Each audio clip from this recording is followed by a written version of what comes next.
1 महीने से रोज 50 रुपए की दवाई ले रहा हूँ, पर कोई फायदा नहीं हुआ।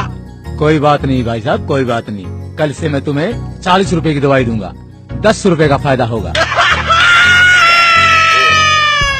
ठीक है, पर डॉक्टर साहब एक बात बताओ, मेरे को तो खांसी थी, फिर आपने मोशन लगने वाली दवाई क्यों दे दी? वो इसलिए तू अब खांसने से पहले 100 बार सोचेगा। ठीक है डॉक्टर साहब, मेरे इस मोटे पेट का कुछ करो। इसका तो सिर्फ एक ही इलाज है। वो क्या डॉक्टर साहब? तुम रोज सुबह 2 ही रोटियां खाया करो। ठीक है, पर एक बात बता दो डॉक्टर साहब, ये 2 रोटियां खाने से पहले खानी है या खाना खाने के बाद में?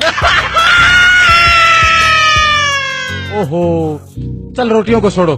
स्वास्थ्य के लिए आप रोज एक्सरसाइज किया करो। डॉक्टर साहब, मैं रोज फुटबॉल खेलता हूँ, क्रिकेट और टेनिस भी खेलता हूँ। अच्छा ये बताओ, तुम रोज कितनी देर खेलते हो? जब तक मोबाइल की बैटरी खत्म नहीं हो जाती। ओहो, बड़े मूर्ख हो यार, तुम तो पागल हो गए हो। कैसे हुए?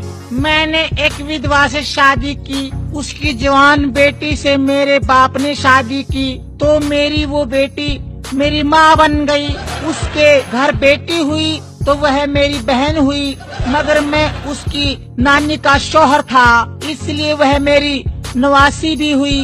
इसी तरह मेरा बेटा अपनी दादी का भाई बन गया, और मैं अपने बेटे का भांजा, और मेरा बाप मेरा दामाद बन गया, और मेरा बेटा अपने दादा का साला बन गया।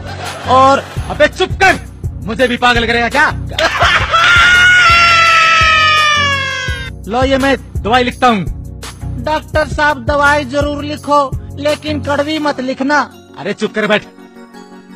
डॉक्टर साहब दवाई जरूर लिख दो, पर कड़वी मत लिखना। मैं तेरी खातिर 1 किलो जलेबी लिख दूं। बैठ जा, ज्यादा मत बोल। डॉक्टर साहब पर्चे पर ऐसा क्या लिखते हो जो सिर्फ मेडिकल स्टोर वाले ही समझ पाते हैं? मैं लिखता हूँ, मन्ना तो लूट लिया और तू भी लूट ले।